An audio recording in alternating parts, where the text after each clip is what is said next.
पाहू शकता तुम्ही, आज मी तुम्हाला कटोरी कशा पद्धतीने अटॅच करतात ते मी तुम्हाला सांगण्याचा प्रयत्न करत आहे। तुम्ही इथं बघू शकता, ब्लाऊजला मी कटोरी अटॅच करत आहे। तुम्ही इथं बघू शकता, बिना अस्तराचा ब्लाऊज आहे।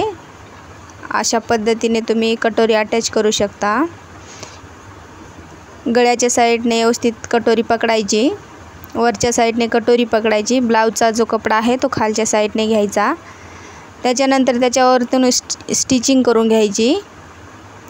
स्टिचिंग करता वेळेस इथं एक गोष्ट लक्षात ठेवायची की कपडा ओढायचा नाही।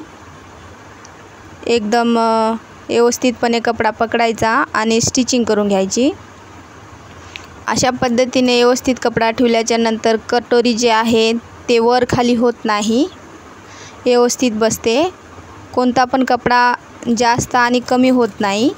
अशा पद्धतीने तुम्ही स्टिचिंग करा। तुम्ही इथं बघू शकता, मी स्टिचिंग करत आहे। स्टिचिंग करता वेळेस कोणताच कपडा ओढायचा नाही। अशा पद्धतीने तुम्ही स्टिचिंग करा। व्हिडिओ आवडल्यास व्हिडिओला एक लाईक करा, चॅनलला सबस्क्राईब करायला विसरू नका। तुम्ही इथं पाहू शकता, मी जे आहे स्टिचिंग करून घेतलेली आहे।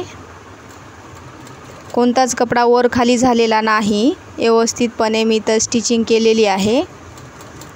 अशा पद्धतीने आता मी इथं डबल टिप मारून घेत आहे। डबल टिप मारल्याच्या नंतर फिनिशिंग खूप सुंदर येते। अशा पद्धतीने तुम्ही डबल टिप मारा। एकदम व्यवस्थितपणे कपडा पकडायचा कटोरीचा आणि डबल टिप मारायची। तुम्ही इथं बघू शकता, तुम्हाला समजेल अशा पद्धतीने मी तुम्हाला सांगत आहे। तुम्ही इथं पाहू शकता, आता मी तुम्हाला दाखवते ब्लाऊज कटोरीची जे फिनिशिंग आहे। तुम्ही इथं बघू शकता, अशा पद्धतीने तुम्ही कटोरी अटॅच करा सिंपल पद्धतीने।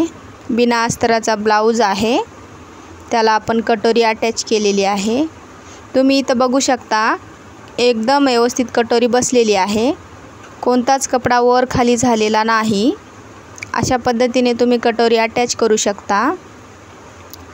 खूप सोपी पद्धत आहे। अशा पद्धतीने तुम्ही ट्राय करा। व्हिडिओ आवडल्यास व्हिडिओला एक लाईक करा। बघू शकता तुम्ही इथं ब्लाऊजची फिनिशिंग बघू शकता। अशा पद्धतीने तुम्ही कटोरी अटॅच केल्याच्या नंतर ब्लाऊजची फिनिशिंग खूप सुंदर येते। इथं मी तुम्हाला दाखवत आहे ब्लाऊजची फिनिशिंग।